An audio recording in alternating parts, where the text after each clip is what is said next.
Bom te ver, Sofias. Como vai? Well, Beijing is great. Bem, Pequim é incrível. Foi isso que te lembrou? Levei meus filhos à Cidade Proibida e é sempre agradável. Gosto especialmente desse ângulo. É do lado de fora da Cidade Proibida. Gosto desse ângulo porque você pode ver tanto o lado de fora quanto de dentro do muro. Tem algo ali meio misterioso e o rio está ali para proteger a Cidade Proibida. Então tudo isso é meio interessante. O Gugong, o antigo palácio, é a maioria das pessoas chama, né? Sim, o antigo palácio.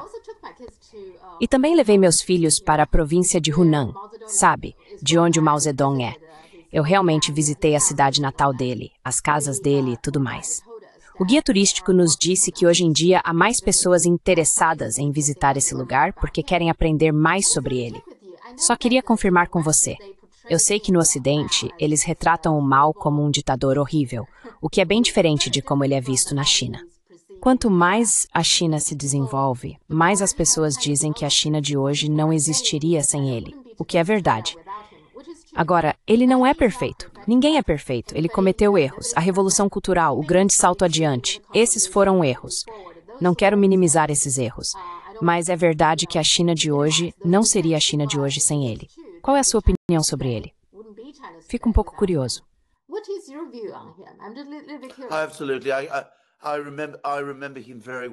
Com certeza. Eu me lembro muito bem dele, claro.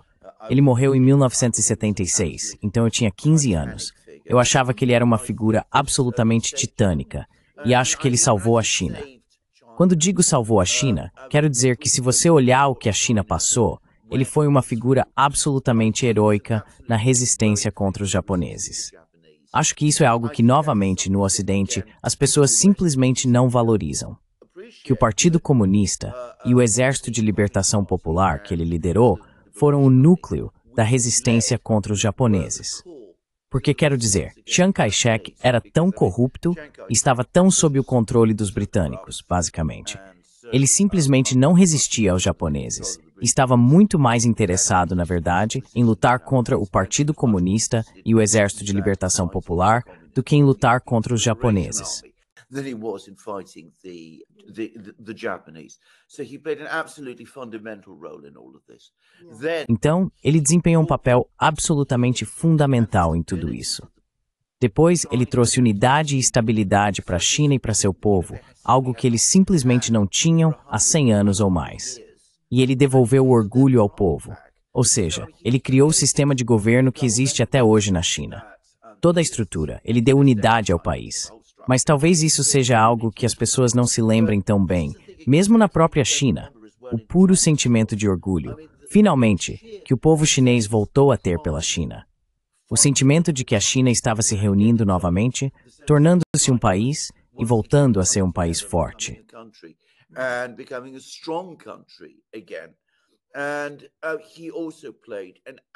E ele também desempenhou um papel absolutamente fundamental, crucial, em todo o processo de descolonização ao redor do mundo, o que simplesmente não pode ser subestimado. Quero dizer, lembro que ele era uma figura titânica. E lembro quando os americanos o encontraram no início dos anos 70. Naquela época, ele já era um homem velho e claramente já tinha passado do auge, mas eles ficaram absolutamente impressionados com ele.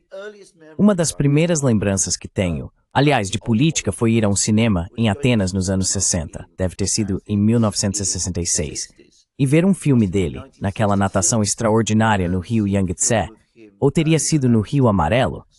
Não consigo lembrar qual dos dois foi. Mas, de novo, é algo de que as pessoas no Ocidente não falam mais. Mas quero dizer, foi um dos grandes eventos icônicos dos anos 1960. Iconic events of the 1960s. And yes, obviously the Cultural Revolution went completely out. E sim, obviamente a Revolução Cultural saiu completamente do controle. O grande salto adiante. Eu pessoalmente suspeito que quando conseguirmos desvendar todas as histórias, vamos descobrir que, na verdade, mais progresso foi alcançado durante esse período. Quero dizer, houve também um sofrimento terrível. Mas, novamente, o que as pessoas tendem a ignorar, mais uma vez, é que o período de 1950 a 1957 foi um período de crescimento econômico e industrial muito rápido na China. O crescimento estava em torno de 7% ao ano, então as pessoas viam imediatamente uma grande mudança em suas vidas. E então, novamente, depois do grande salto adiante e depois da Revolução Cultural, o crescimento foi retomado.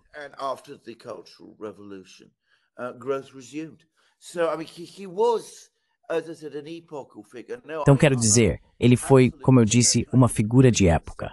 Não, realmente tenho essa opinião. Consigo entender completamente porque o povo chinês o valoriza tanto, e eu sinceramente faria o mesmo se fosse chinês. Posso dizer uma coisa?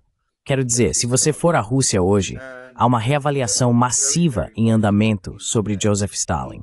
E existe uma visão muito difundida hoje na Rússia de que, sabe, ele foi, na verdade, apesar de todos os seus defeitos, em última análise, um líder titânico que conduziu a Rússia, a União Soviética, à vitória na Segunda Guerra Mundial contra os alemães, que realizou a industrialização do país e que novamente salvou a Rússia da aniquilação completa.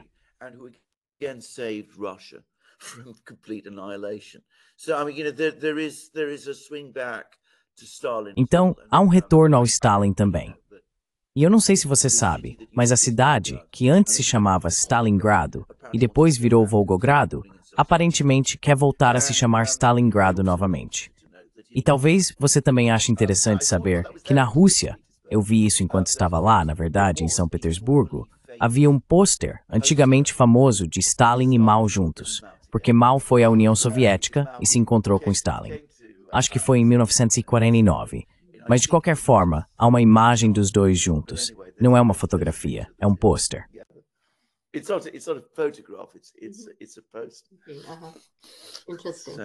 Interessante. Bem, na província de Hunan em particular, acho que Mao é quase como uma figura divina. E o que me chama a atenção, o guia turístico realmente nos contou que quando você visita o local de nascimento dele, há uma estátua e tudo mais, ele disse que não é permitido se ajoelhar lá. Você pode se curvar e levar flores, mas eles não querem divinizá-lo. Sabe, ele é humano, ele cometeu erros, então eles realmente reconhecem isso. Na verdade, acho que isso é algo bom. É algo sensato. Sabe, não transformem num... Com certeza. Que é? Sim. Então eu acho, com certeza. E isso está certo. E na verdade, nem é uma coisa chinesa. Quero dizer, nunca foi. O povo chinês nunca teve esse costume de declarar seus líderes como deuses. Nós é que fazemos isso no Ocidente, não na China. Os antigos gregos também faziam isso, aliás. Eles divinizavam seus líderes, assim como os imperadores romanos. E outra coisa, só para mencionar o fim de semana, não sei se você presta atenção ao Festival do Barco Dragão, que é sim interessante. Acho que você poderia compartilhar isso com sua esposa, Catherine. Ela talvez ache interessante porque o Festival do Barco Dragão celebra uma pessoa chamada Qi Yuan. Ele é mais famoso por ser poeta, mas também foi um estadista. Ele foi muito importante durante o período dos estados combatentes. O país de o país de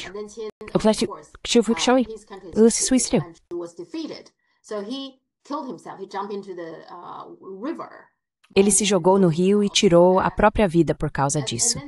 As pessoas ficaram muito tristes, pois ele era um bom estadista, um tipo de primeiro-ministro. Então elas embrulharam zongzi, basicamente colocando comida em folhas e jogando no rio para que os peixes comessem a comida em vez de comerem ele. É daí que vem o Festival do Barco Dragão. É um festival em memória dessa pessoa. Apesar de ter sido um grande estadista, as pessoas principalmente o lembram como um grande poeta, um grande escritor, alguém com esse tipo de personalidade. Talvez você ache isso interessante.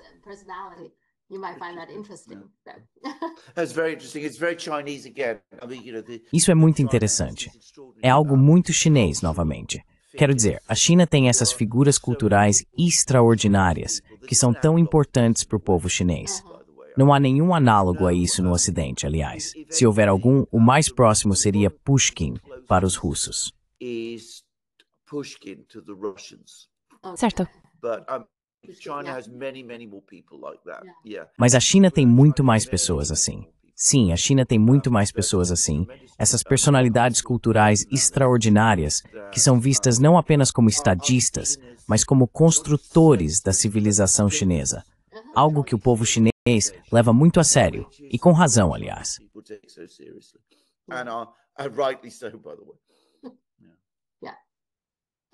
Sim, sim, ok. Vamos começar pela eleição sul-coreana, certo? Que acabou de acontecer. Então, Lee Jae-myung venceu, ele é visto como pró-China. Não tenho certeza se esse foi o motivo pelo qual ele foi eleito. Qual é a sua opinião?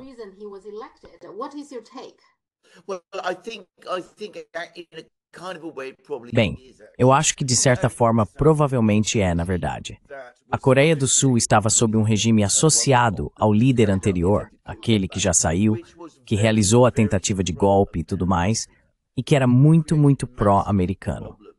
Isso criou enormes problemas com o Norte, a Coreia do Norte, e também era claramente anti-China, no sentido de que ele estava alinhando a Coreia do Sul com os Estados Unidos e o Japão em uma aliança contra a China.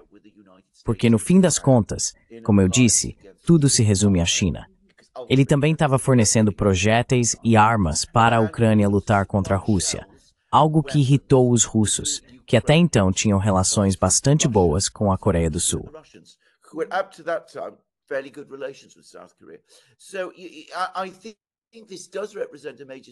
Então eu acho que isso representa uma grande mudança de paradigma.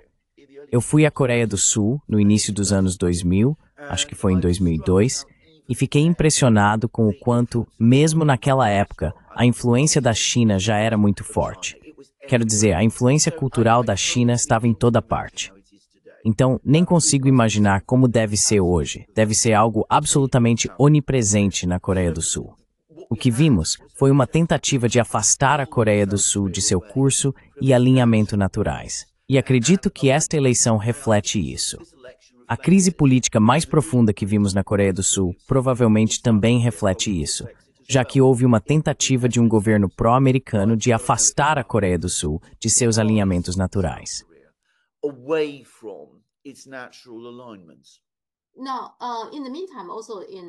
Enquanto isso, também na Ásia, o diálogo Shangri-La, que recebeu muita atenção na China, agora, a China não enviou seu ministro das Relações Exteriores desta vez. Normalmente enviaria, mas desta vez não enviou.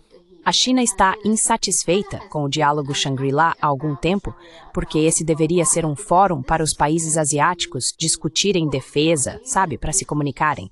Mas, claro, toda vez os Estados Unidos aparecem. E desta vez, até o Macron foi lá e fez um discurso ameaçando a China, dizendo que se vocês não controlarem a Coreia do Norte, a OTAN vai intervir e coisas assim.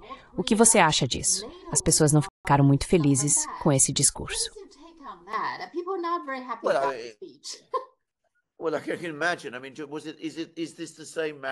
Bem, eu posso imaginar. Quero dizer, esse é o mesmo Macron que se encontrou com Xi Jinping, foi há um ano ou um pouco antes disso, e voltou para a Europa dizendo como seria maravilhoso ter um bom relacionamento com a China, e que recebeu Xi Jinping com grandes honras em Paris e trouxe a guarda montada para ele, o que, aliás, deu para ver que os chineses não ficaram nem um pouco impressionados. Mas, enfim, foi isso. Esse é o Macron. Ele muda de posição como uma biruta, mas, no fim das contas, agora ele entregou completamente seu coração e alma aos americanos, ou a uma facção dentro dos Estados Unidos. Os americanos, como você disse corretamente, basicamente invadiram esse diálogo. Macron se convidou, então ele também invadiu. Agora tivemos discursos incrivelmente beligerantes, não só do Macron, mas também do Pete Hegseth. Então, sob todos os pontos de vista possíveis, faz todo sentido os chineses ficarem de fora. Por que eles iriam? Para serem repreendidos.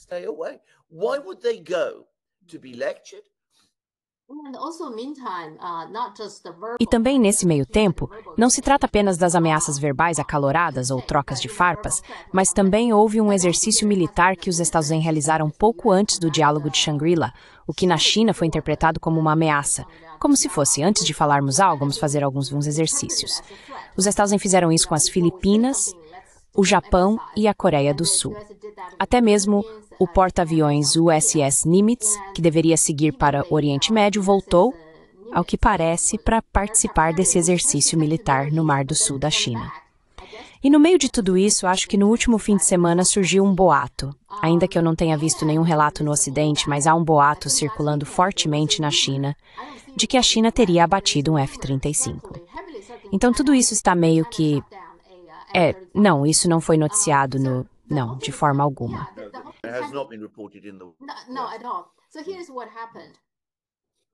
Então aqui está o que aconteceu. A conta oficial do governo chinês nas redes sociais publicou uma gravação de cerca de 10 segundos de um piloto reportando ao comando central, dizendo: "Objeto desapareceu do radar, deve ter sido eliminado." Algo assim, uma frase bem curta, cerca de 10 segundos, e então sem nenhuma explicação. Mas essa é uma conta oficial muito respeitável, então as pessoas começaram a tentar interpretar o que isso significa. Agora, a maioria das pessoas acredita que isso significa que um F-35, que é um avião de caça furtivo, foi abatido. Ok, então essa é a especulação. O interessante nisso é que com tanta especulação, o governo chinês nunca veio a público dizer não, isso não é verdade. Então isso está sendo interpretado como provavelmente foi isso que aconteceu. O que eu estou tentando dizer é que parece que a situação está provavelmente mais tensa, mais do que nesse ponto, tipo apenas ataques verbais. Joey?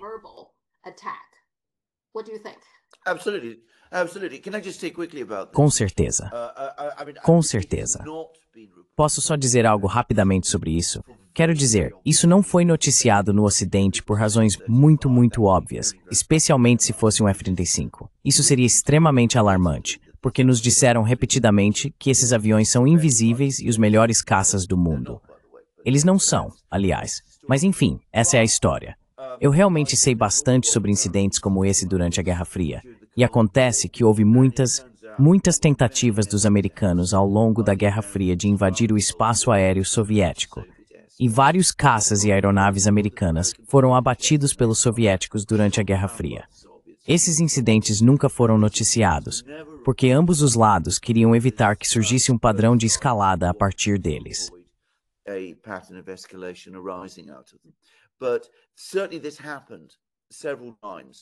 Mas certamente isso aconteceu várias vezes, e não me surpreenderia nem um pouco se acontecesse de novo. Quero dizer, não tenho certeza de onde esse incidente ocorreu, mas claramente foi perto do território chinês. E por território, inclui-se, é claro, os mares adjacentes à China. Então não me surpreenderia de forma alguma se algo assim acontecesse. E claro, se estava acontecendo, os americanos estavam invadindo novamente o território chinês e se comportando de uma maneira incrivelmente agressiva, como sempre fazem, na verdade. E o que exatamente eles estão fazendo? Testando a China, tentando descobrir a força das defesas chinesas? Quem sabe? Mas quero dizer, eles fazem isso. E como eu disse, é muito, muito perigoso.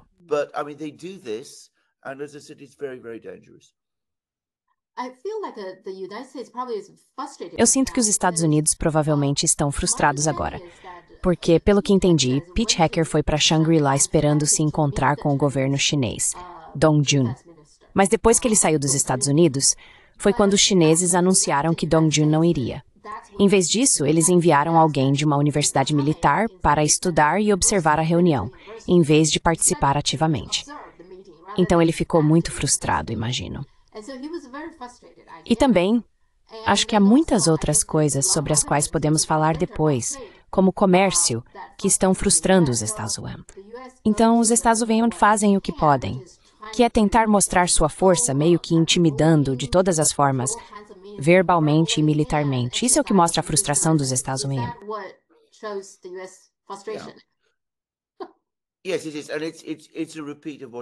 Sim, é isso mesmo. E é uma repetição do que aconteceu durante a era Biden.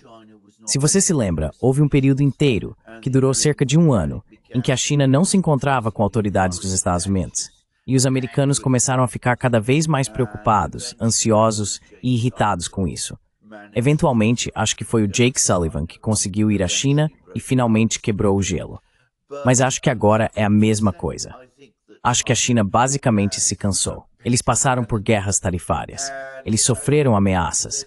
Estão recebendo ainda mais ameaças agora, aliás, na questão comercial, que vamos abordar, como você disse.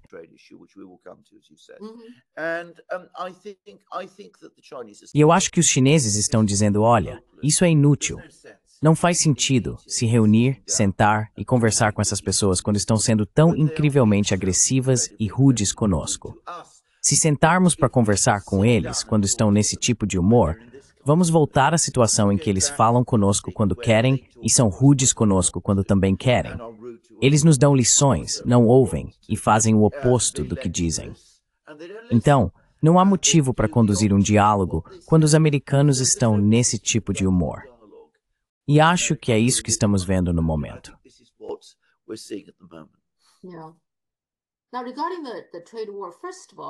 Agora, sobre a guerra comercial, antes de tudo, o Tribunal dos Estados Unidos, na verdade, bloqueou a maioria das tarifas do Trump.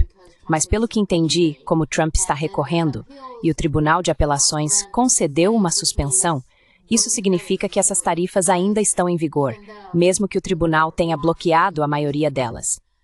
Agora, por que Trump simplesmente não usa uma ordem executiva? Por que ele não trabalha com o Congresso para implementar algum tipo de lei, já que agora os republicanos controlam tanto a Câmara quanto o Senado? Por que ele está tão relutante em trabalhar com os republicanos?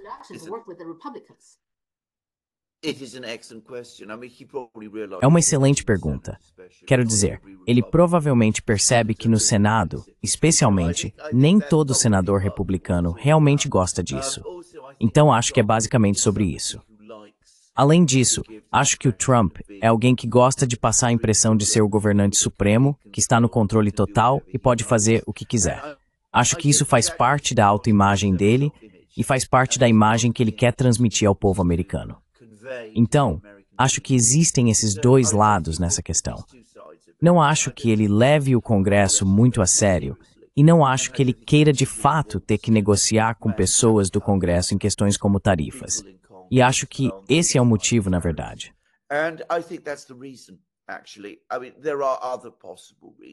Quero dizer, há outros motivos possíveis. Se ele apresentar uma lei tarifária ao Congresso, o modo como o Congresso funciona é que os congressistas individuais acabam anexando suas próprias emendas, e a coisa começa a mudar e se transformar. E provavelmente o Trump não quer isso, e ele não quer perder a flexibilidade de fazer tudo por meio de ordens executivas. Mas, aliás, devo dizer logo de cara que, na minha opinião, isso é completamente legal. Acontece que, nesse caso, acho que o juiz original estava certo. E penso que Trump simplesmente usar algum tipo de lei antiga para dizer que isso é um estado de emergência econômica e mudar toda a política econômica e tributária dos Estados Unidos. Dessa forma, está muito errado. Vou ficar muito interessado em ver o que a Suprema Corte vai dizer sobre isso no final.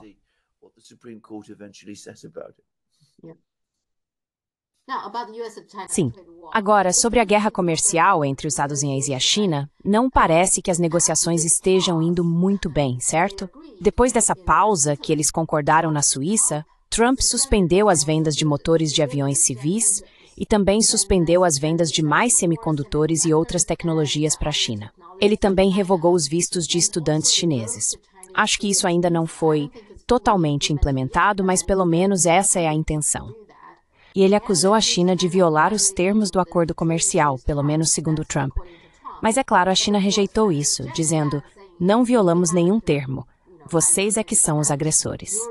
Qual é a sua opinião sobre tudo isso que está acontecendo?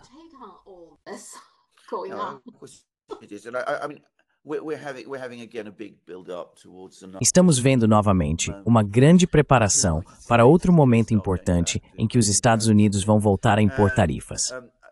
Provavelmente vamos falar disso mais adiante no programa. Mas Lindsey Graham está falando sobre sanções esmagadoras contra a Rússia. Mas, na verdade, são tarifas contra a China. Quer dizer, isso é o que torna tudo tão bizarro. Ele deu uma entrevista ontem, ele está atualmente na Europa, aliás, na qual praticamente admitiu isso, que o verdadeiro alvo é a China novamente. Então acho que os Estados Unidos foram trazidos de volta à realidade econômica quando impuseram grandes tarifas contra a China. Quero dizer, tivemos o Walmart e todo esse pessoal indo até Trump dizendo, meu Deus, você não pode continuar com isso.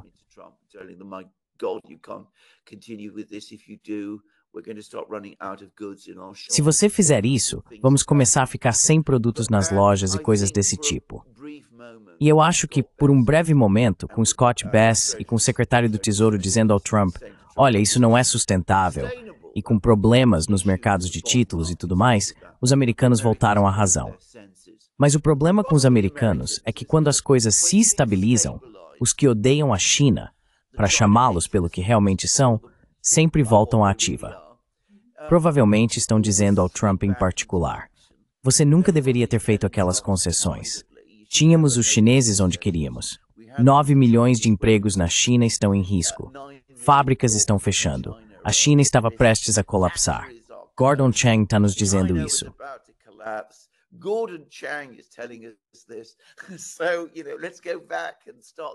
Então, sabe, vamos voltar e começar tudo de novo, porque assim vamos colocar os chineses onde queremos. E você tem que mostrar força. E se você é tão forte quanto finge ser, então tem que começar a ser duro com os chineses. E tivemos a recusa de exportar motores de aeronaves, uma ideia absolutamente insana, aliás, posso dizer, porque a indústria aeroespacial, eu costumava trabalhar com direito aeronáutico, entre outras coisas, então tenho grande interesse nisso. E a China agora está avançando rapidamente, envolvendo em sua própria indústria aeroespacial. A China está, como você sabe, construindo, tem um programa avançado para aviões de fuselagem larga.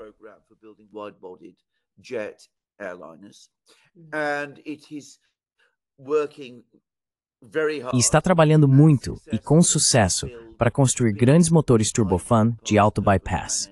Exatamente o tipo de motores de que estamos falando.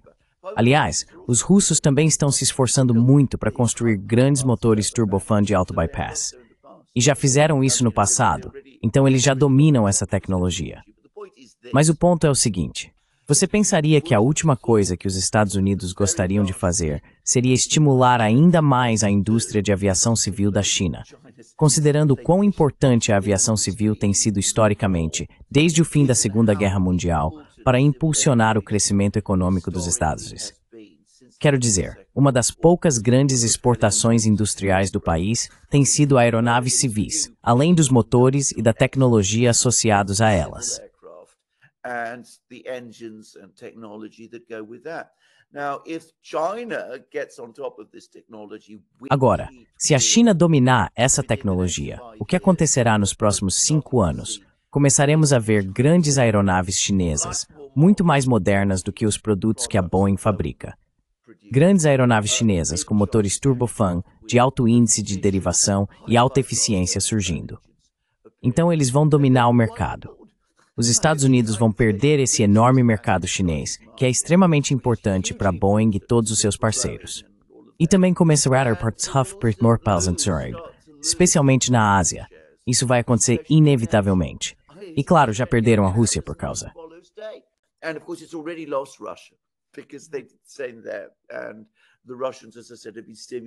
E os russos, como eu disse, foram estimulados a desenvolver sua própria indústria de aviação civil.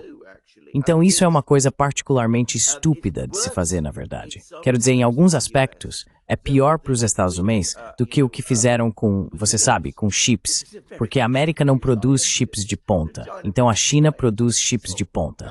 Não está competindo diretamente com os Estados Unidos, mas na aviação civil vai competir absolutamente. E qualquer um que esteja iludido o suficiente para pensar que os chineses não serão capazes de construir aeronaves que não sejam apenas tão boas, mas melhores do que os produtos americanos atuais, está se enganando.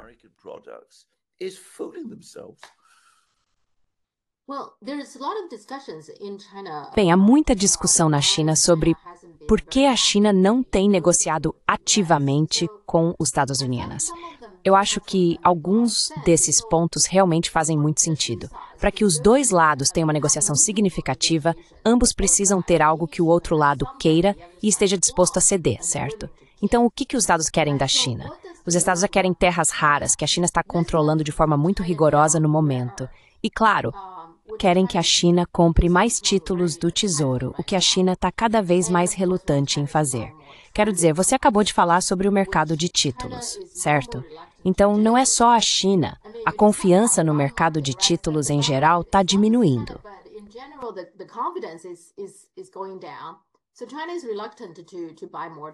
Então a China está relutante em comprar mais títulos do Tesouro. Na verdade, acho que eles têm até vendido alguns.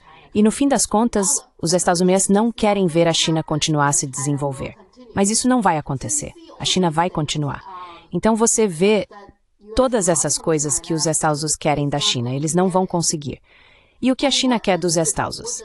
Bem, no fim das contas, a China se interessa pelo mercado americano, que é um mercado muito atraente e lucrativo, mas está se tornando cada vez menos, porque quando a China tem acesso ao mercado dos Estados Unidos e ganha dinheiro, ela recebe dólares. E com esses dólares, eles querem comprar coisas dos Estados Unidos, mas muitas dessas coisas não vendem.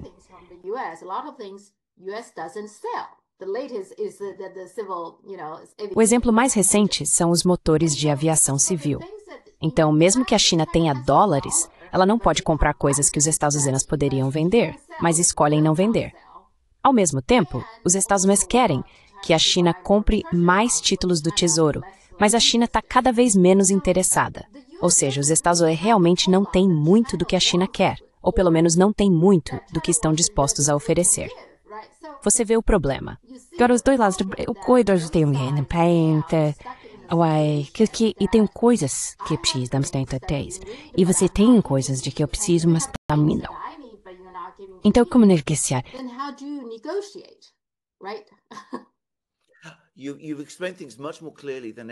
Você explicou as coisas de forma muito mais clara do que qualquer outra pessoa. Acabei de aprender muito com isso, porque eu realmente não tinha entendido dessa maneira. Mas você está absolutamente certo. No fim das contas, o que os Estados Unidos querem é o de sempre. Querem ser o mais rudes e agressivos possível contra a China.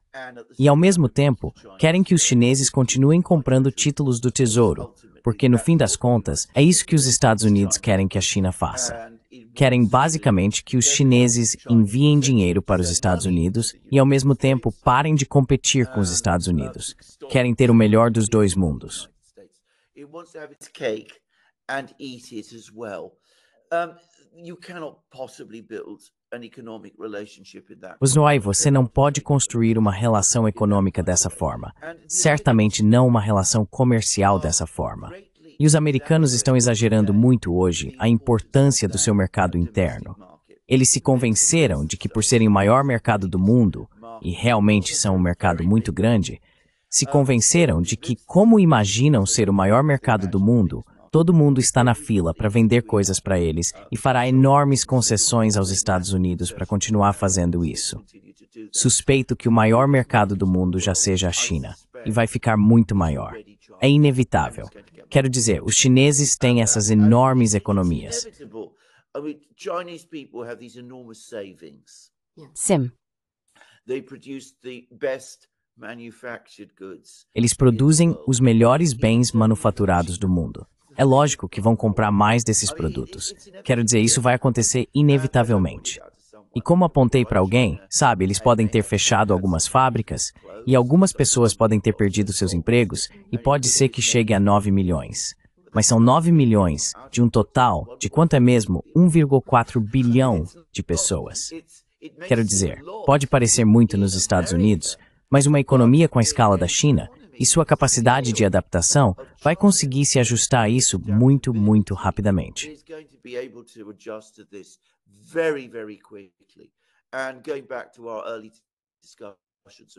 E voltando às nossas discussões anteriores sobre Mao, quero dizer, dado tudo que a China já passou, qualquer um que ache que eles não conseguem lidar com um problema como esse está se iludindo novamente. Quero dizer, este é um país que teve que superar desafios infinitamente maiores. Isso não é como a invasão japonesa ou a crise dos anos 1960, quando a China enfrentava pressões tanto dos Estados Unidos quanto da Rússia ao mesmo tempo. Quero dizer, não é assim. Então, é algo que as pessoas têm simplesmente compreender. Quero dizer, é um fato.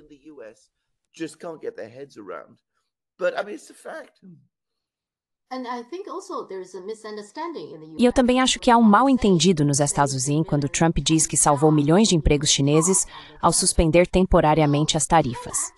Bem, a China, na verdade, não vê esses problemas da mesma forma que o Ocidente. Então, digamos que a China perdeu 9 milhões de empregos por causa da guerra comercial com os Estados Unidos. A China vê isso como parte de um problema maior, que é: onde estão os próximos criadores de empregos? Qual será o próximo desenvolvimento tecnológico? Como expandir com outros países? Claro, isso é uma questão global. Então, a China vê isso como um grande problema. Onde estão sendo criados os empregos? E sim, com os Estados Unidos, há alguns problemas e alguns empregos perdidos, mas isso também faz parte de uma questão maior, que é onde devemos criar empregos a seguir, certo? Então, não é como se, ok, por causa desses 9 milhões de empregos, temos que ceder aos Estados Unidos para salvá-los. Não é assim que o pensamento ou o planejamento da China funciona. Acho que isso é algo que o governo dos Estados Unidos não entende. O Trump não entende, eu acho.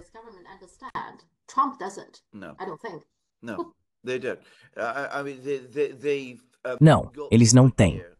Quero dizer, eles têm essa ideia, que é promovida não só pelo Gordon Chang, mas por todo tipo de economista charlatão, se é que posso chamá-los assim, de que a China é essa economia de fábrica de suor, onde as pessoas trabalham, sabe, por salários de escravidão para vender para os Estados Unidos, que seriam enormemente ricos.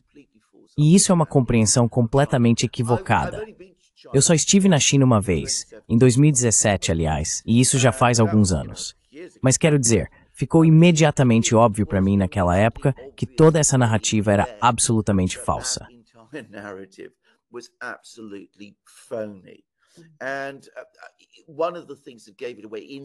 E uma das coisas que entregou isso instantaneamente foi ver todas as marcas ocidentais. Eu estava em Xangai e eles tinham aberto suas lojas na China. E quero dizer, obviamente já havia chineses naquela época com dinheiro suficiente, mais do que suficiente, para comprar nessas lojas. O Ocidente tem uma compreensão completamente equivocada da China. Eles não entendem como é a China. Imaginam que, sabe, ainda está no mesmo nível dos anos 1950. E não percebem que não é nada disso. Mas é isso que acontece se você escuta alguém como Gordon Chang todo dia. Já estou insistindo nesse assunto. É só que ele está em todo lugar no momento.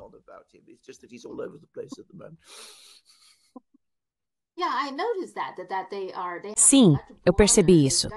Eles têm uma discussão muito mais ampla, tipo, a IA também está substituindo muitos empregos, né? O que você faz com coisas assim? Claro, eles investiram muito em turismo, em serviços, e também em incentivar as pessoas a abrirem suas próprias empresas, e claro, na própria educação, para que você possa entender melhor onde a tecnologia está e coisas do tipo. Há um esforço enorme nisso, voltado para o crescimento de empregos no futuro, que não se limita apenas ao comércio. Na verdade, não há tanta obsessão com o comércio em si, na verdade. É assim que eu vejo.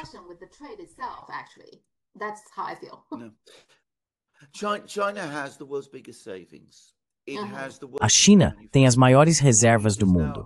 Ela possui a maior capacidade de manufatura do planeta.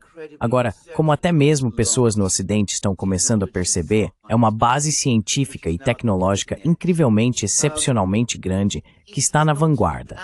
E por ter essas enormes reservas, mantém uma posição financeira geral muito, muito sólida. Não está em apuros. Quero dizer, é isso que as pessoas não entendem. Na verdade, o que Trump e os americanos estão fazendo, posso afirmar isso com toda certeza, vai impulsionar a próxima etapa do desenvolvimento chinês e torná-la mais rápido.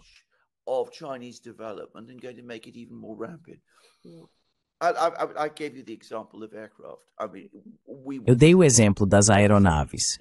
Quero dizer, veremos, como eu disse, em alguns anos, aeronaves civis chinesas surgindo, e elas serão fabricadas na China, não em Toulouse pela Airbus ou em Seattle pela Boeing. Essa é a realidade. Quero dizer, as chinesas serão melhores. Assim como os veículos elétricos chineses são muito melhores do que os de qualquer outro lugar, porque os chineses estão chegando a essa tecnologia de forma nova e fresca. Eles vão olhar para essas coisas com um olhar muito mais claro e não ficarão presos a métodos industriais antigos e designs industriais ultrapassados. Então teremos motores chineses melhores, motores mais limpos, carros melhores, aeronaves melhores.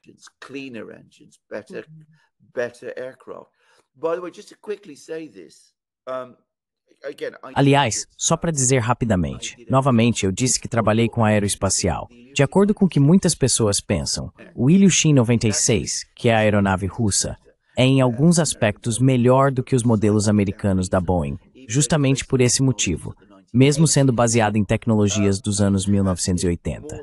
Ele tem uma filosofia mais avançada e moderna em termos de layout, centro de gravidade e tudo mais do que as aeronaves americanas, que têm suas raízes na tecnologia dos anos 1960, quando os americanos começaram a construir aviões de fuselagem larga. Os chineses vão construir aeronaves agora com a tecnologia de hoje. Então, dá para ver o que vai acontecer.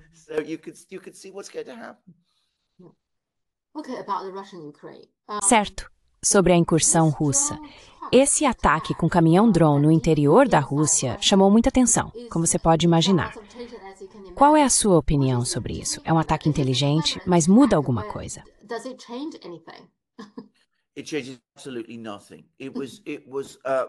Isso não muda absolutamente nada. Foi novamente mais um exercício de relações públicas. Aparentemente, eles conseguiram destruir 3 bombardeiros, e estamos falando de bombardeiros que foram projetados na época de Joseph Stalin. O primeiro Tupolev 95 voou em 1952.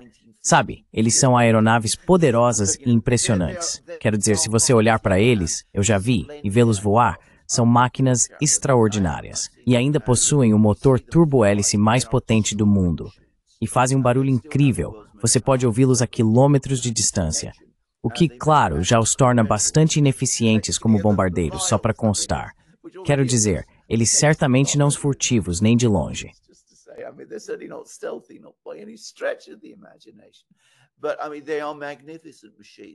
Mas quero dizer, são máquinas magníficas, mas completamente antiquadas. Então os russos, de qualquer forma, estão ocupados construindo bombardeiros mais avançados. Eles parecem ter seguido mais o caminho do supersônico do que o do stealth. Supostamente, eles têm um bombardeiro stealth em desenvolvimento. Mas enfim, tanto faz. Então, 3 desses bombardeiros, dos quais os russos supostamente possuem cerca de 60, foram destruídos. Alguns outros foram danificados. Isso não vai mudar nada em termos das capacidades militares da Rússia. Não vai afetar o equilíbrio de poder entre a Rússia e os Estados Unidos. Foi, como você disse, uma operação muito inteligente, mas é uma que terá comprometido as redes de agentes que a Ucrânia estabeleceu dentro da Rússia, porque era necessário fazer isso.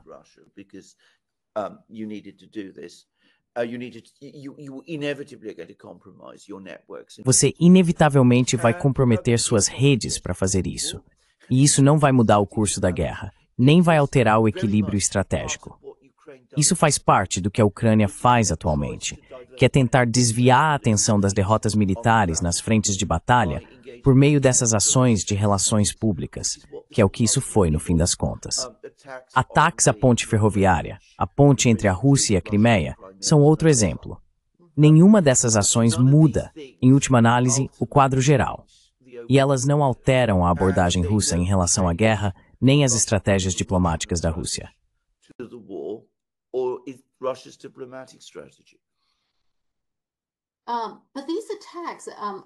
Mas esses ataques, isso também me lembra um pouco o ataque de Pager, sabe, que Israel fez.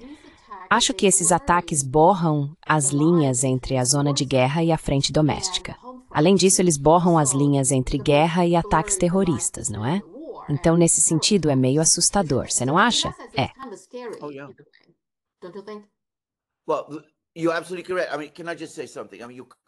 Bem, você está absolutamente certo. Quero dizer, posso dizer uma coisa? Você está completamente certo, porque eles estão usando caminhões e veículos civis para realizar ataques. Aparentemente, alguns dos motoristas desses caminhões não sabiam o que estavam transportando, o que já é. E um deles foi assassinado, ao que parece, o que quero dizer, eleva a situação de certa forma a um ataque terrorista. Mas pode surpreender as pessoas na China saber que o ataque que recebeu muito mais atenção na Rússia foram 2 ataques que os ucranianos realizaram contra o sistema ferroviário russo. Eles explodiram 2 pontes e explodiram uma ponte enquanto um trem de passageiros estava passando. E era um trem de passageiros com civis dentro.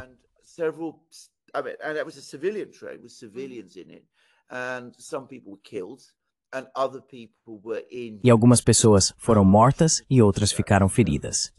Os russos estão tratando isso como um ataque terrorista, o que de fato foi. Se você faz esse tipo de coisa, essas operações de sabotagem, sempre corre o risco de acabar em ataques terroristas. E alguns desses agora estão se tornando ataques terroristas diretos. E o Ocidente não diz nada, apenas observa. Eu estava lendo um longo artigo sobre isso na mídia russa, um artigo extenso sobre como os ucranianos conseguem realizar assassinatos e homicídios, explodir trens e matar civis dentro da Rússia. E ninguém nunca fala nada sobre isso no Ocidente. Nunca há críticas, nunca há comentários dizendo que foi errado ou algo do tipo.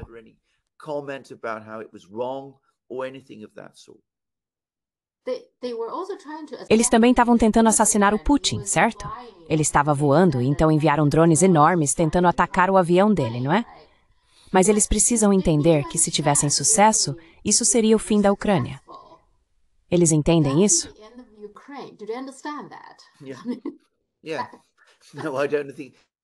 Sim. Não, eu não acho que eles façam isso. Acho que um dos problemas fundamentais dos ucranianos é que eles são viciados nesse tipo de coisa. E uma vez que você se torna viciado nisso, vira algo compulsivo. Acho que vou dizer o seguinte, acho que eles aprenderam isso com os britânicos, aliás, que também são viciados nesse tipo de coisa. Eles são assim desde a Segunda Guerra Mundial. Eles acham que, sabe, guerra assimétrica, matar líderes russos, matar generais russos. Os russos acreditam, e tenho certeza de que estão certos, aliás, que foram os ucranianos que estavam por trás do ataque ao show de rock que aconteceu nesta época no ano passado. Então tudo isso é terrorismo puro e simples. E claro, os russos, como sempre fazem, são muito metódicos. Eles estão fazendo registros cuidadosos de tudo isso. E um dia, eles vão atrás de todas essas pessoas. Não tenho absolutamente nenhuma dúvida.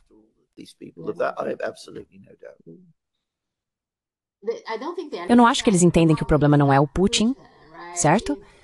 Se o Putin, digamos, renunciasse hoje, um novo presidente poderia ser ainda mais agressivo. Sabe, eu não acho que eles entendem isso. Um novo presidente seria muito mais agressivo. Tenha em mente que estive na Rússia há apenas 2 semanas e posso afirmar com certeza que se há alguma crítica ao governo russo, mesmo vinda de advogados, e participei de uma conferência de advogados, civis, se há alguma crítica ao governo russo, é de que ele não está sendo duro o suficiente.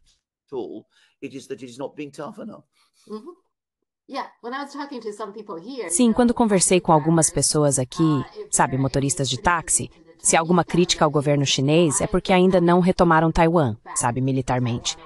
Pouquíssimas pessoas falam sobre uma reunificação pacífica.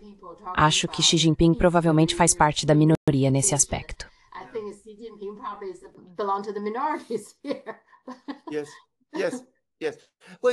Sim. Bem, veja, esses são os líderes. Líderes precisam ser mais cuidadosos e prudentes. Quero dizer, é um ponto que eu sempre... Quero dizer, sabe, as pessoas vinham até mim dizendo, por que o Putin é tão brando? Por que ele não reage? Não tive isso com Xi Jinping, porque obviamente não cubro tanto a China. Mas quero dizer, graças a Deus, eles são assim. Graças a Deus, esses líderes são tão cuidadosos, sérios e disciplinados em sua abordagem quanto são.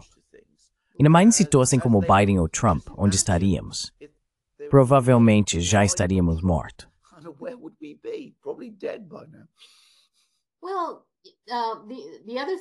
Bem, outra coisa é que os europeus agora estão suspendendo as restrições sobre armas de longo alcance para os russos. E a Alemanha está fortalecendo seu exército. O Reino Unido também está aumentando seus gastos militares. Não é de se admirar que esteja rolando na internet a hashtag Terceira Guerra Mundial agora. Quero dizer, como você disse, graças a Deus que o Putin é uma pessoa que tem autocontrole, né? Não é? Quero dizer, são os europeus que estão escalando a situação. Eles não parecem se importar muito, né?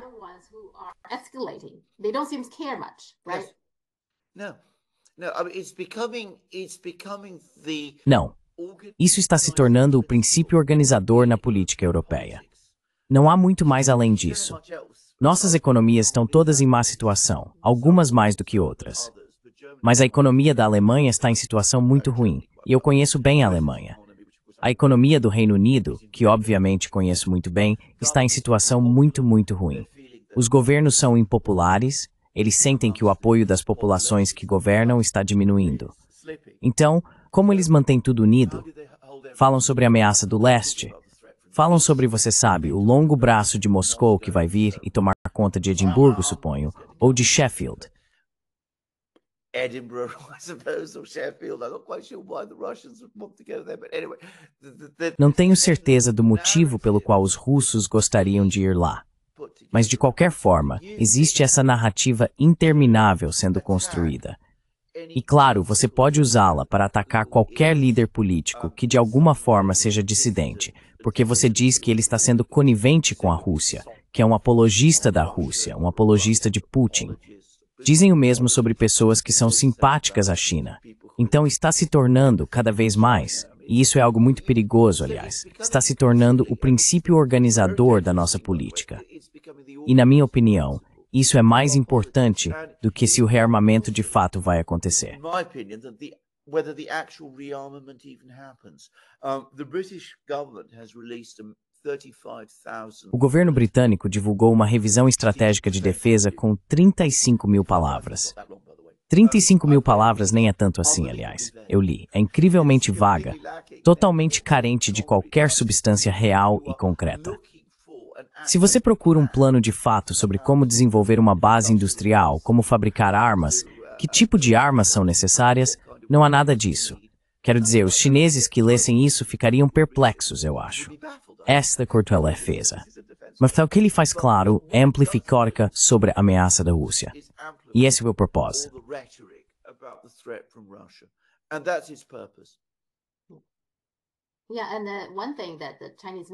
Sim. E uma coisa que a mídia chinesa interpretou do discurso do Macron no diálogo de Shangri-La é que ele estava enfrentando alguns problemas domésticos, certo? E claro, ele está perdendo o controle sobre as colônias africanas, ex-colônias. Então ele meio que não sabe o que fazer. E aí uma coisa que ele poderia fazer é ameaçar a Ásia. A OTAN vai chegar se a China não fizer isso ou aquilo. O que, na verdade, acho que os países asiáticos veem é, ok, vocês do Ocidente gostam de guerras e conflitos. Agora estão falando em trazê-los para a Ásia, certo? Para desestabilizar a Ásia. Não basta terem guerras na Europa, querem desestabilizar a Ásia. E foi assim que o discurso do Macron foi percebido, não só na China, mas também nos países da ASEAN.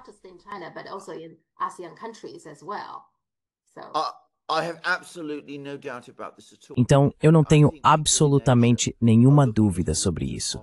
Quero dizer, acho que as pessoas na Ásia estão olhando para tudo isso com horror. Elas estão dizendo, sabe, os franceses estão chegando e vão começar a organizar coisas militares aqui. Quero dizer, eles fizeram uma bagunça completa nas relações, na situação na Europa, e agora querem exportar todas as suas patologias, suas obsessões, sua raiva e seu ódio para nós. Estamos tentando construir nossas sociedades, desenvolver nossas indústrias e aumentar a riqueza, a prosperidade e o bem-estar do nosso povo. Acho que isso vai ser totalmente indesejado na Ásia. Acho que os asiáticos vão ficar absolutamente perplexos com isso. Mas é isso. Volto ao que já disse muitas vezes sobre a diferença fundamental entre europeus e asiáticos. Os estados europeus, incluindo os americanos, que são uma espécie de estado europeu, são obcecados por poder. O poder é o que os move. E o poder militar é que é o qual.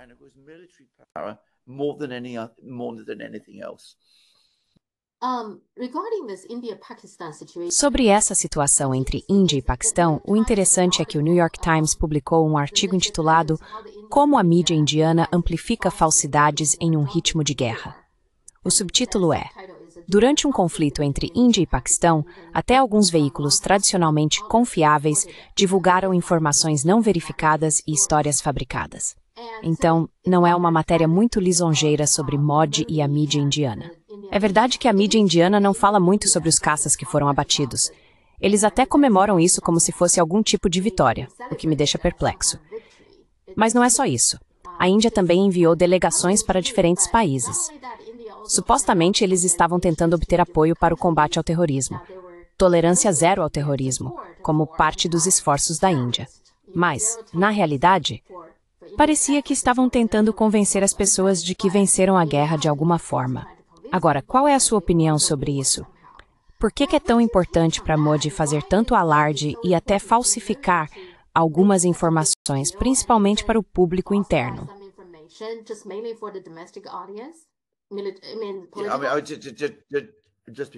Antes de começarmos com isso, quero dizer, a mídia americana reclamando do fato de que a mídia indiana fornece informações falsas sobre guerras. Realmente, que surpresa. Certamente os americanos nunca fariam isso. É inconcebível que eles algum dia fornecessem esse tipo de informação falsa ou publicassem histórias não verificadas e imprecisas. Os americanos realmente conseguem surpreender às vezes. Enfim, Bert, você está absolutamente certo. A realidade desse breve conflito é que a Índia saiu dele profundamente humilhada. Quero dizer, ela se imagina de certa forma, sabe, alguns dizem que é uma potência emergente.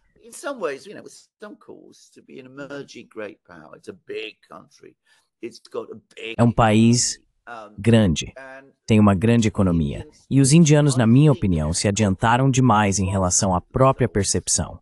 Eles acreditam que são mais fortes, mais avançados e melhor organizados do que realmente são. E então, quando enfrentaram o Paquistão, o desempenho militar deles não foi particularmente bom, como está cada vez mais claro. Algumas de suas unidades de defesa aérea se saíram melhor, mas no geral, não foi o grande sucesso e vitória que eles imaginaram. E eles estão profundamente envergonhados.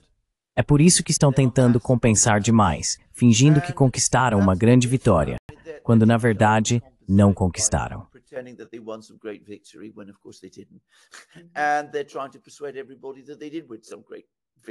E eles estão tentando convencer todo mundo de que realmente conquistaram uma grande vitória, enviando delegações para convencer as pessoas disso. Se você acompanha a mídia indiana tão de perto quanto eu, percebe um certo grau de choque e raiva. Parte dessa raiva, aliás, é direcionada aos americanos, que são vistos como tendo algum tipo de papel nessa humilhação. Mas grande parte é direcionada internamente, como se a Índia, de alguma forma, tivesse falhado nesse teste, não conseguisse mostrar que é o país realmente forte, que quer acreditar que é, e tivesse perdido prestígio.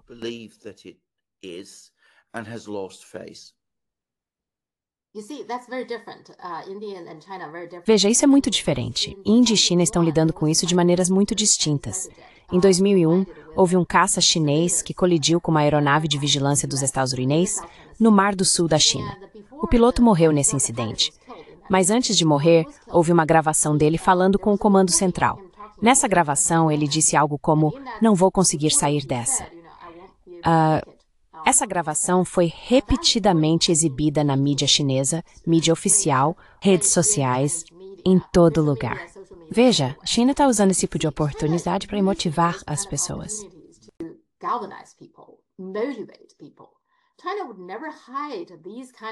A China nunca esconderia esse tipo de humilhação. Quero dizer, crescendo na China, fomos lembrados muitas e muitas vezes sobre o século de humilhação. Você nunca esqueceria isso. Você nunca pararia de ouvir sobre todas aquelas humilhações, o que os britânicos fizeram, o que os japoneses fizeram, esse tipo de coisa.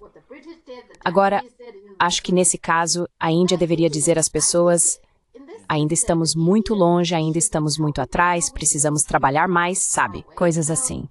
Mas esse não é o jeito indiano, é? Acho que é bem diferente.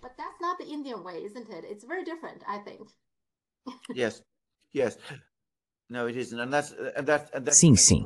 Não, não é. E isso é um grande problema, aliás. Eu nunca estive na Índia, devo dizer, mas conheço muitas pessoas de lá. Conheço mesmo, tenho muitos amigos indianos e sempre me interessei por eles. E é um problema antigo e profundo, que é o fato de que a Índia parte do princípio de que deveria ser um grande país, mas está muito menos disposta a fazer o que é necessário para se tornar um grande país. Ela tem os meios para isso. Mas, para dar um exemplo, não possui um sistema educacional semelhante ao que, voltando a ele, Mao Zedong criou na China. Quero dizer, não houve esse esforço sistemático na Índia.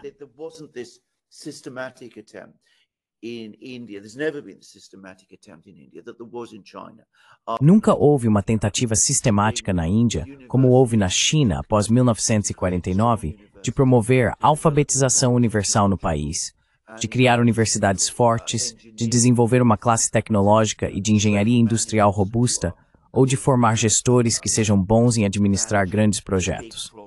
A Índia não costuma fazer isso.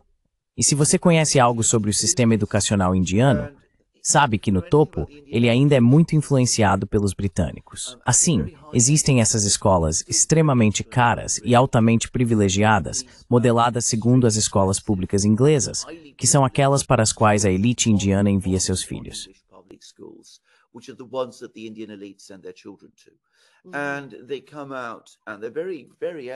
E eles saem de lá sendo pessoas muito elegantes, altamente educadas, muito competentes em algumas áreas, muito bons em se tornarem altos funcionários públicos no governo indiano, que ainda possui um serviço público muito baseado no modelo britânico. E, de certa forma, é um serviço público muito bom. Mas é um serviço público que é bom em administrar o que já existe. Não é bom em gestão. Não é bom em dizer precisamos reconstruir todo o sistema ferroviário. Precisamos pensar em trens de alta velocidade. Precisamos construir uma indústria aeronáutica. Precisamos pensar em como fazer todas essas coisas.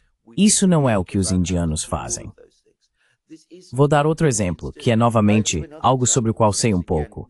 Eles fizeram um enorme esforço para construir uma indústria farmacêutica.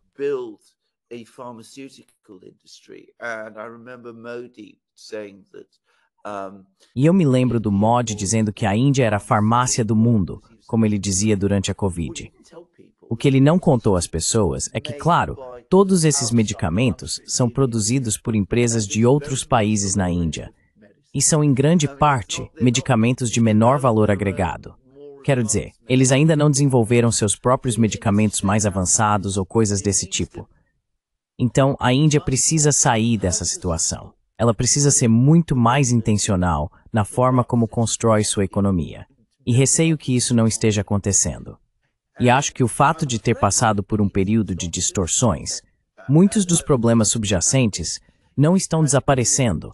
Porque quando você olha para o que está impulsionando esse crescimento do PIB, na verdade não é algo desenvolvimentista, como foi no caso da China. Acho que a diferença entre China e Índia está aumentando, só para constar.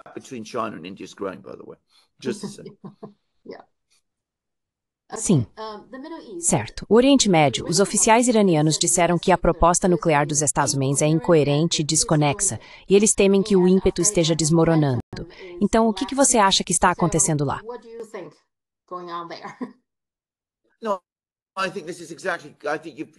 Não, acho que isso está exatamente certo. Acho que você descreveu exatamente e acho que os iranianos também descreveram exatamente. Quero dizer, as coisas estão simplesmente desmoronando, mesmo sendo esse um acordo que estava sobre a mesa. Os iranianos não querem armas nucleares. Os americanos dizem que não querem que o Irã tenha armas nucleares. O Irã agora tem boas relações com a Arábia Saudita. É membro do BRICS. Sua prioridade é fortalecer sua economia e sua sociedade. Portanto, um acordo deveria estar sobre a mesa. Mas se você olhar para os etavos, vê todas as pessoas de sempre. A retórica deles é que querem guerra com o Irã. Pessoas como Mark Levin, por exemplo. E não acho que o próprio Trump realmente queira guerra com o Irã.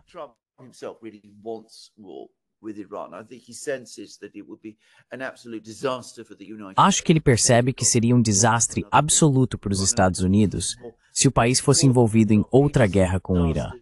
E ainda mais importante para Trump, seria um desastre para sua presidência se ele fosse arrastado por uma guerra com o Irã. Essas pessoas já pressionaram Trump a exigir que o Irã basicamente pare totalmente com o enriquecimento de urânio. Em outras palavras, que todo o trabalho em tecnologia nuclear, o que os iranianos, com toda razão, veem como uma violação grave de seus direitos soberanos, como nação, de buscar desenvolvimento econômico e tecnológico, algo com o qual eles não podem concordar. Então, quero dizer, temos um possível acordo. Não é difícil ver como ele poderia ser aceito.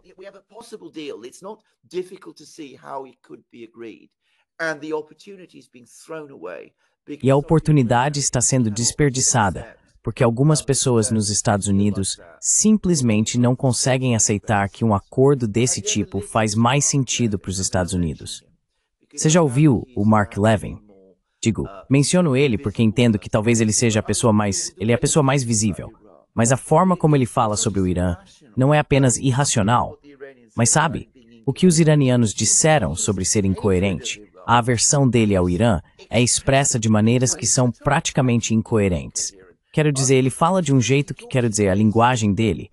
Eu o ouço e fico tentando pensar comigo mesmo. O que exatamente esse homem está tentando dizer às vezes? Enfim, é isso.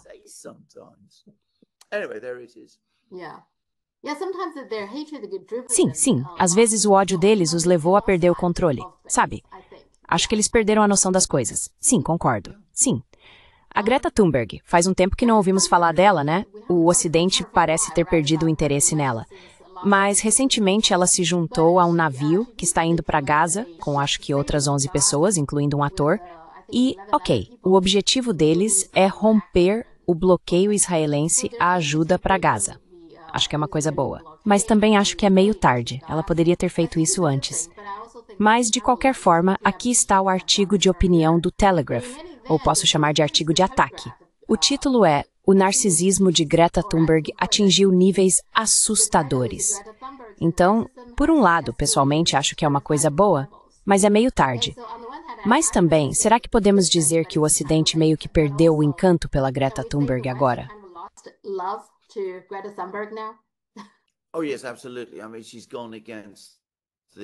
Ah, sim, absolutamente. Quero dizer, ela foi contra a questão sagrada, que é, você sabe, Israel e tudo isso. Agora, ela já transgrediu os desejos do establishment ocidental, que acho que isso é importante dizer. Eles fizeram algumas críticas a Israel porque a política e as ações israelenses se tornaram tão terríveis e publicamente horríveis. Mas no fundo, eles continuam tão pró-Israel quanto sempre foram. É uma forma de construir álibis. Essas críticas a Israel não têm a intenção de realmente mudar a política em Israel. Servem para dar aos líderes ocidentais um certo distanciamento do que os israelenses estão fazendo.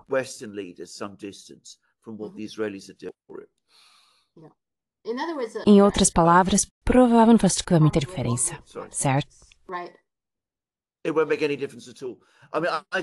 Não vai fazer diferença nenhuma. Quero dizer, acho que é verdade que a estrela dela já vem perdendo brilho há algum tempo. E sendo um pouco cínico, suspeito que parte do motivo dessa manobra é justamente o fato de que ela quer chamar atenção para si mesma. Ela esteve sob os holofotes do público, e deve ser meio estranho perceber que as pessoas estão perdendo o interesse por você. Então ela está se agarrando a esse tema específico, porque sabe que os jovens, em especial, estão revoltados com isso. Ela quer ser vista como alguém que está do lado deles nessa questão.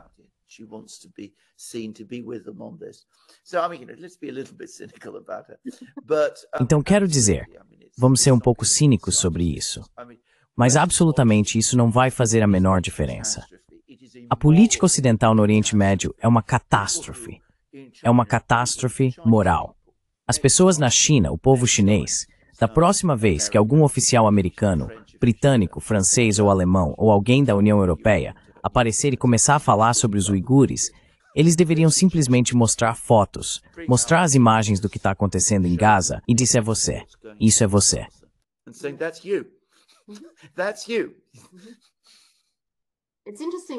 É interessante, acho que gostaria de ver como os livros de história vão escrever sobre essa parte no futuro. Sabe, como o Ocidente lidou com tudo isso. É vergonhoso. Acho que é vergonhoso. Mas vamos ver. É um abismo moral. Não existe palavra forte o suficiente para condenar ou descrever isso. Certo. Você está interessado em Tbilisi, certo? Tbilisi. Cidade muito interessante, aliás. Cidade linda. País muito interessante. Muito interessado em relações com a China, eu diria. Acho que eles realmente querem desenvolver boas relações com a China aqui. Muito obrigado, tenha uma boa semana e aproveite seu tempo na China. E me avise quando voltar. Vou ficar muito interessado em ouvir tudo o que você viu e sua impressão sobre o país e o clima por lá. Então, aproveite bastante. Podemos conversar mais sobre meus sentimentos da próxima vez. Sim, falo com você então. Muito obrigado. Com certeza. Tchau. Obrigado. Tchau.